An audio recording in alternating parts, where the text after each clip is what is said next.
Peruwan Saranai, Kirana TV, Daham Kirana. We have invited to Most Venerable Tedunupitiya Upananda Thero to conduct this program for our children. Today, we're going to talk about blessing of contentment. Blessing of contentment. Contentment is being easily satisfied. Buddha encouraged us to set high goals in life. As we try our best to achieve those goals, we must do one thing, and that is to appreciate what we have already earned. However little these achievements are, we must make time to appreciate them. There is no guarantee that we achieve all our goals.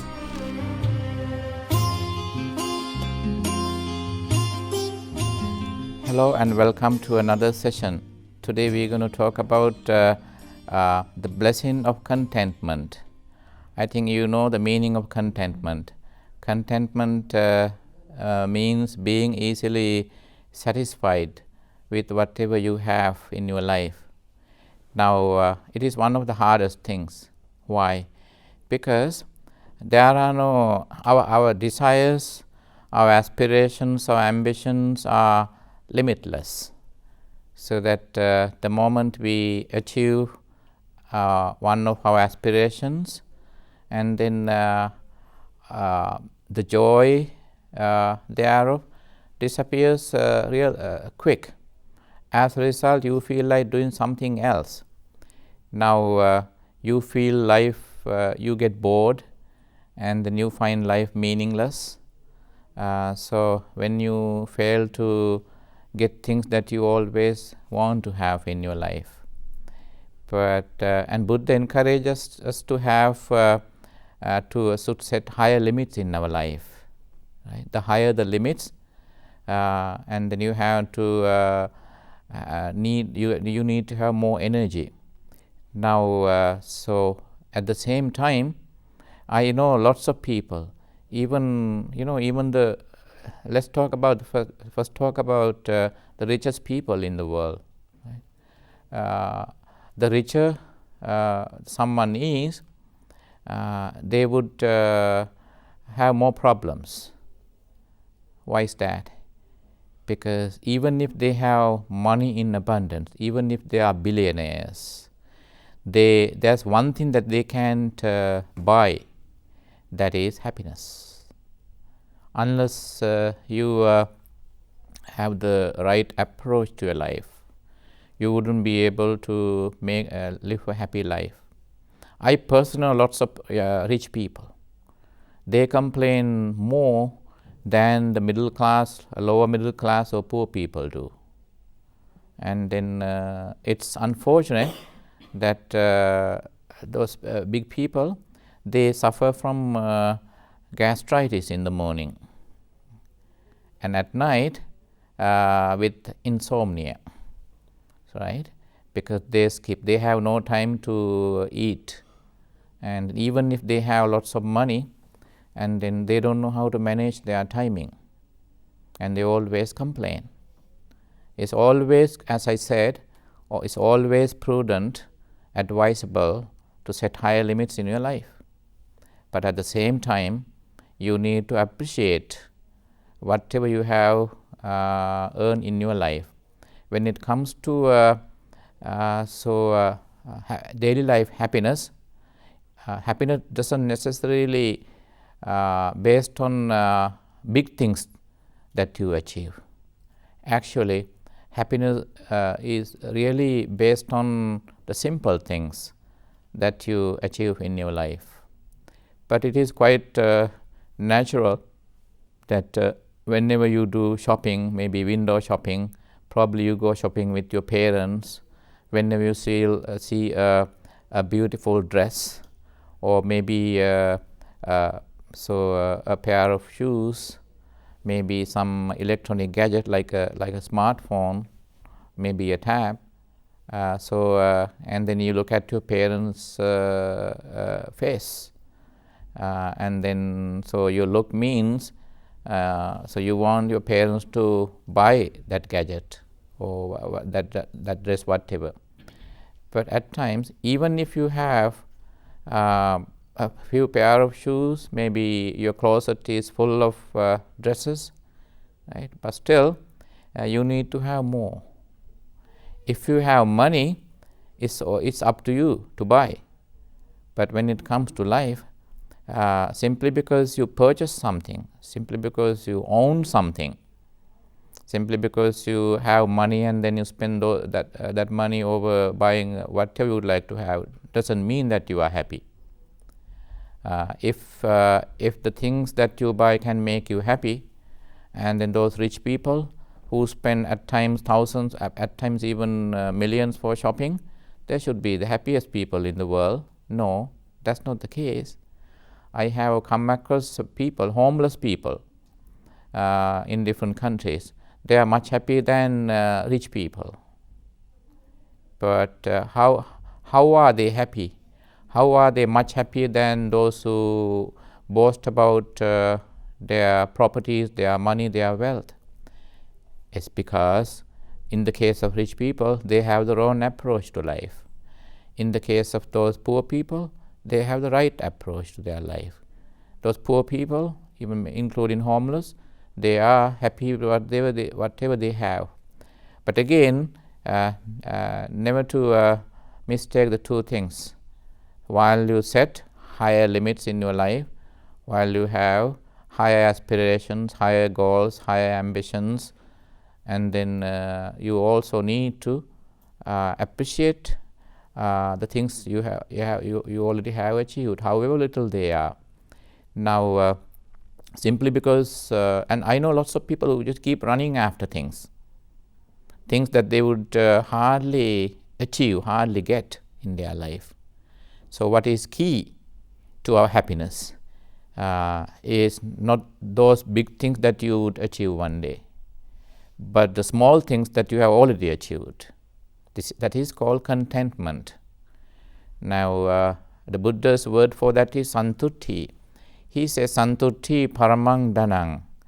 Contentment is the best wealth. When you are happy with the small things that you have, actually you are much richer than many other people who boast about their wealth. So again, it depends on your approach, and you need to try. You have to strive to the best of your ability to achieve your goals. For example, let's say some of you are in junior high school or high school. Probably you will go to uni in few years. When you go to university, also you have to dedicate like 3-4 good years for your studies, and then you will graduate. And again, you will need some postgraduate qualification. Some of you will continue by earning a master's, doctoral degrees and all that, and then there is no end. But you need to plan your life. But at times you get stuck between so aspirations and lack of sacrifice, right? So at times you are so happy, so elated, so energetic that you feel like you are the smartest person in the world. Next moment you are so down, so lazy, and you become the procrastinator, the great, right? You procrastinate things, you push things forward, you don't feel like doing your homework and things. So at times you feel your life is meaningless simply because you fail to achieve something that you wanted to have, right? So, and then you always need to how to practice contentment. Now, Buddha says that most human beings so compare themselves with those who have achieved much higher than they are. If you compare yourself with those who have achieved much higher, and you feel kind of reduced, you feel you downgrade yourself. But that is not the way to the right way of comparing yourself with others in the society, in the world, is while you can, instead of being jealous of those who have achieved much higher than you have done, use them as a role model. but at the same time be careful whether they have earned their wealth by unrighteous means, by unlawful means, right? Well, so that you can sell drugs, you can do you can do human smuggling, and you can do money laundering, and there are such people. Actually, that is not being rich, and so that you are not supposed to. First, you have to look at those who have become rich, earn their wealth, who have earned their wealth with lots of sacrifice, and use them as a role model instead of being jealous or downgrading yourself by comparing yourself with them. Just use them as a role model. But you need to dedicate more time to see the people down there down in the road, so that who have so much sufferings. And then at times when you don't get your favorite soft drink, right, during shopping, or so that's at times you get angry, because how many times have you had your favorite drink? How many times have you had your favorite meal? Of course, many times. Why not make up your mind by telling yourself that it's okay to miss this once, I have tried this before. And then you always look at people who are going through untold difficulties. There are so that downtrodden people, there are people living with untold difficulties in their life. And then at times there are so many people in the world who haven't had a good meal in months, in years. And some people starve to death. They don't have a drop of water to quench their thirst. And you need to compare yourself with those who suffer like that, so that you will see that you are the best people in the world. Why? You are blessed. When you compare yourself with them, those suffering people, you are the best. And you could even say that you have things in abundance, right? And then at that point, and you will feel sorry for yourself that you used to complain that you don't have enough in your life. But actually, when you compare yourself with those who have much less than you do, and then you could very easily say, you could be very proud of yourself having even things in abundance. That's the way to compare yourself with others when it comes to contentment. And then so I always say that when you eat, right, when you have your meal, and most people tend to think about something that is not on the menu, right? Let's say you are eating a big meal. Let's say if you eat rice and curry, let's say there are 15 dishes, and some people tend to talk about the 16th one. Why the 16th one? That is the one that is missing today. And what if you get the 16th one as well? You will talk about the 17th one. So whereas there are people who don't have nothing to eat actually. Some people just feed on food leftovers left in trash bins, trash cans, garbage bins. So to them it is like heavenly, like food. That's the best they have. And then some people don't go to school.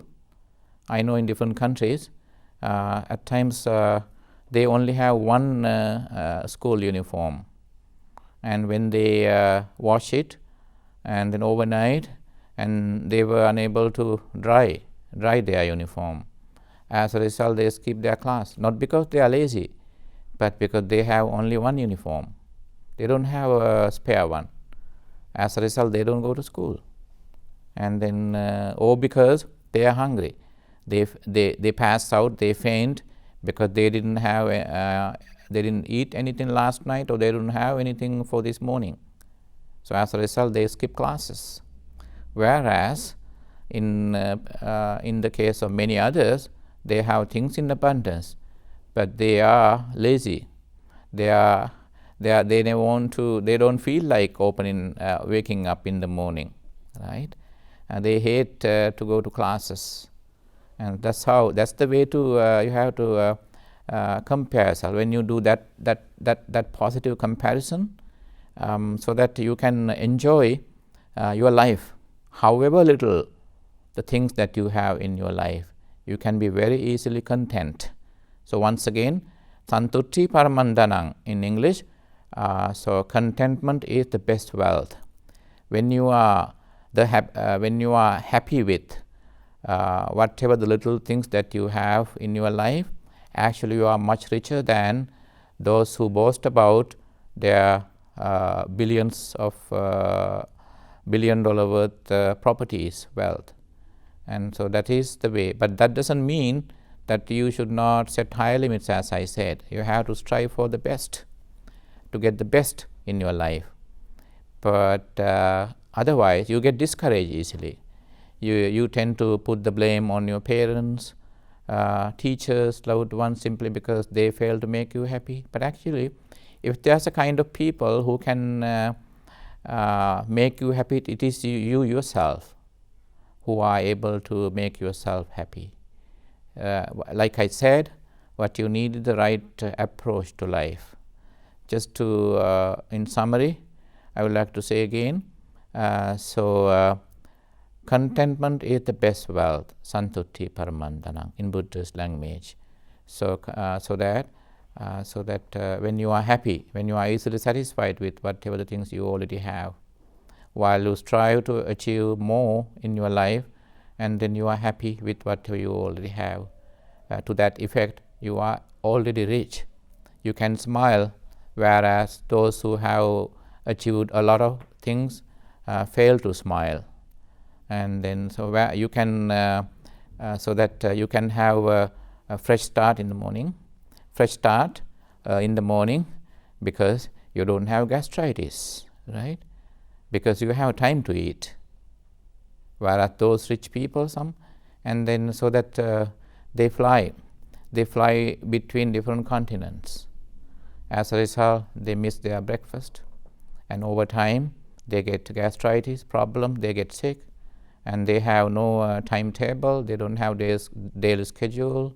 As a result, over time they get what is called insomnia, inability to sleep. At that point, you are blessed actually. You can be happy that you have things in abundance in your life. Thank you.